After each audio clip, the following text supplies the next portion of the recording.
বাংলাদেশে এমন কোনো দিন নেই যে দু একটা ধর্মান্তরিত না হচ্ছে, এমন কোনো দিন নেই। এই ধর্মান্তরিতটা হচ্ছে দুটো কারণে। মধ্যবিত্ত সময়ে এই বাংলার বুকে অন্য ধর্ম ছিল না, একটাই ধর্ম ছিল সনাতন। এই একমাত্র আমাদের সনাতন ধর্মের অত্যাচারে, একটা হচ্ছে বাউনের অত্যাচার, ব্রাহ্মণদের নয়, আর জমিদারি অত্যাচারে মানুষ ধর্মান্তরিত হয়েছে। আর এখন বর্তমানে সাধুদের অত্যাচারে মানুষ ধর্মান্তরিত হতে চায়। এর কারণ হচ্ছে এই সাধুদের মধ্যে এত হিংসা দেখে দেখে আমরা কোনটা করব পথ হারিয়ে পথভ্রষ্ট হয়ে যাই। এই সরলতার সুযোগ পেয়ে অন্য ধর্ম, ভিন ধর্ম, অহিন্দুরা এই সুযোগ পেয়ে কোমলমতি ছেলে মেয়েদের মধ্যে সনাতনী কিছু ভালো কিছু করতে গেলে মন্দ কিছু জুটবেই তো, ভালোটাকে কুড়িয়ে নিও, মন্দ নিলে ঠকবেই তো, তাই তো? ঠকবে না? হ্যাঁ, দুর্গার এক রূপ কালী, কালী শিব ঠাকুরকে পাড়াই ধরছে। ওইটি দেখলো মেয়ে ছেলের কিছু শক্তি আছে, কয় আমাদের ধর্মে ভালো একটা কায়দা আছে। কয় কি? কয় দেখো নাই কালী শিবকে পাড়াই ধরছে। কি কথাটা বুঝতে হবে। তা আমিও আমার স্বামীকে পাড়াই ধরবো, তাই তো? এইটা শিখবেন, দেখবেন বলবে, এরকম মাথায় ঢুকিয়ে দেবে। কিন্তু কেন আমাদের সনাতন ধর্মে তুমি দেখতে পাওনি স্বামী নিন্দা শ্রবণ না করতে পেরে সতী তার পিত্রালয়ে দেহ ত্যাগ করেছিল? করেনি? আয় অরুণ বাবা, করছে কিনা? সতী তার নিজের দেহটাকে পরিত্যাগ করেনি। কোন কারণে? পতি নিন্দা সইতে না পেরে সতী তার নিজ দেহটাকে পরিত্যাগ করেছিলেন। এটা সনাতন ধর্মের কতটা বৈদিকতা, এই সনাতন ধর্মের কতটা জানা।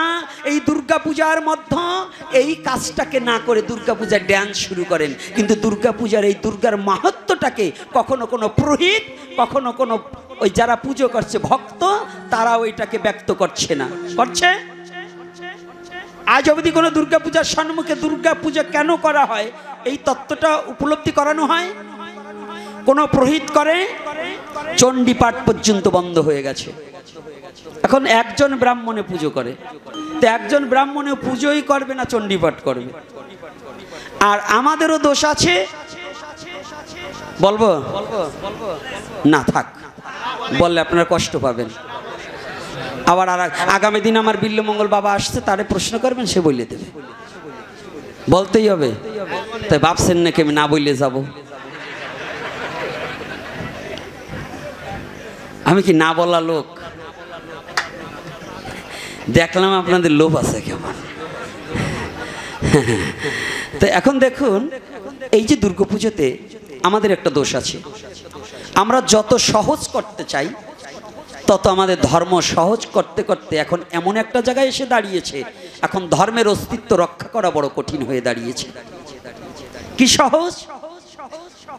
একটা দুর্গাপূজায় যা যা লাগবে, আমার বাবা মারা গেছে, ওই অরুণের বাবা মারা গেছে, শ্রাদ্ধ যদি করতে হয় অরুণ বলবে ঠাকুর মশাই যা যা লাগবে আপনি নিয়ে আসবেন, আমি টাকা ধরে দিয়ে দেবো। কি এটা বলে না? টাকা ধরে দিয়ে দেবো। সব কাজ কি টাকা ধরে দিলে হয়ে যায়? হ্যাঁ, ওই যে ঠাকুর মশাই যেটা আনবে অন্তত 50 বার শ্রাদ্ধে ওই গামছা চলছে, ওই গামছাই নিয়ে আসবে। আচ্ছা বলুন তো, একটা পাঠা কয়বার বলি হয়? ভালো করে বলুন, আপনার কথা সে পাঠা বলি হয় না তো? হ্যাঁ হয়, এ দেশেও আছে। যাক পরে বলছি। তাহলে একটা পাঠা যদি একবার বলি হয়, তো একবার শ্রাদ্ধে দান করা বস্তু আবার কি দান করা যায়? বাবা যায়। তাই আমরা যে বলি আমরা ব্রাহ্মণকে ঠকানো বুদ্ধি, কি কর্তা আপনি আনেন, অর্থাৎ আমার ওইখানে 13,000 লাগতো, আমি 3,000-এই পার। ওই যে আজকে আমি একটা পাঠের মধ্যে বলেছিলাম যে বর্তমান নামটা দিয়েছি ভারতে হিরণময় বাবা, ওইটি বলে হাসাহাসি করছে, আমাকে বুকে জড়াই ধরে বলছে বাবা নাম একটা দিয়েছেন কায়দা মতো নাম। বলছে কি বলে, ওই কোম্পানির নামটা খুব ভালো হয়েছে। আজকে আমার জেঠুমনি বলতেছে বাবা কি যে ওই নামটা কায়দা মতো নাম হয়েছে।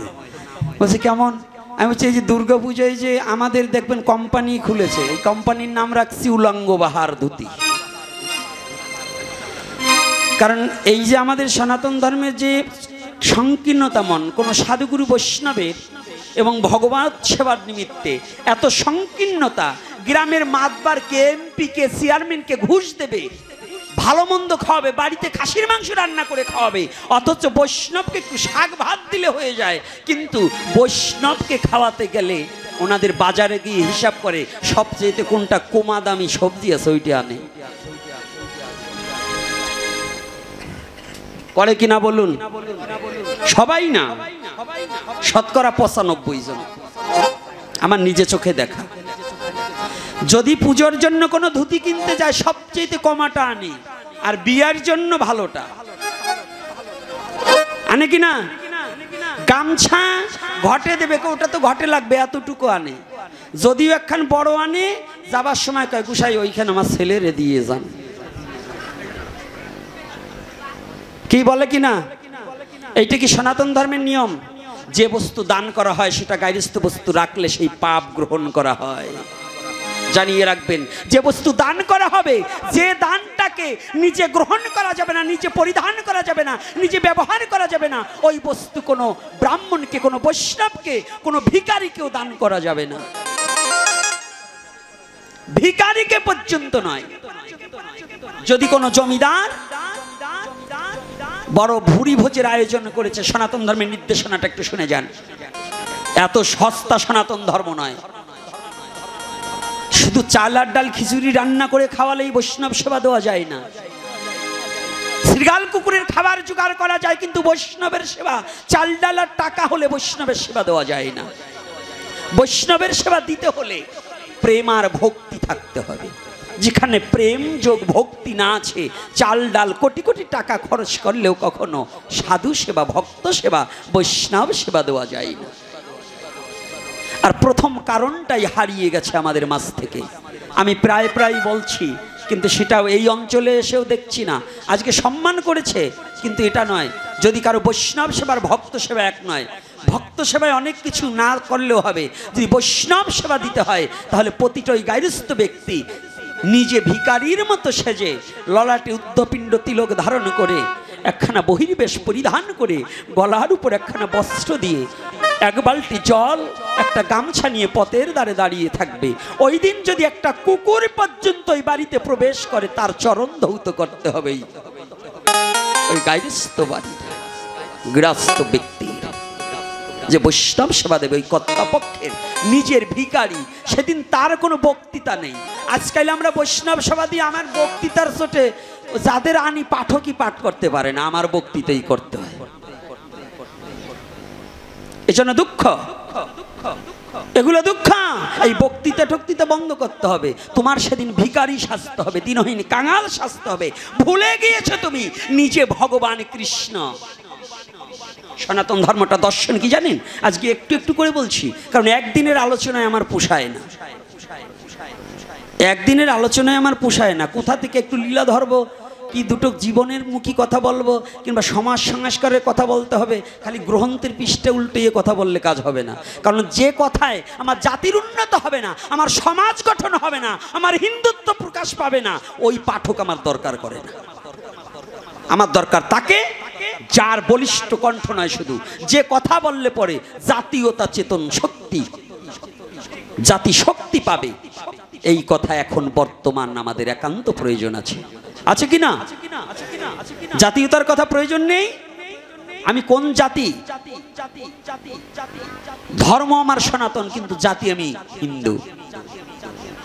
হিন্দু মানে কি? একজন ব্যাখ্যা করছে, কয় যাদের হীনতা তাদের হিন্দু বলা হয় না। হিন্দু মানে যার হীনতা নেই, যার দুর্বলতা নেই। দুর্বল হচ্ছে কাপুরুষতার লক্ষণ। তো সনাতনী জাতি কখনো দুর্বল হয়ে থাকবে না। চৈতন্যতা প্রাপ্তি হতে হবে, আমার মহাপ্রভুর আদর্শিত হতে হবে। ভুলে গেছো সেদিনকের কথা, আজকে বৈষ্ণব সেবা মুখে মুখে বলা হচ্ছে, কাজে হচ্ছে না।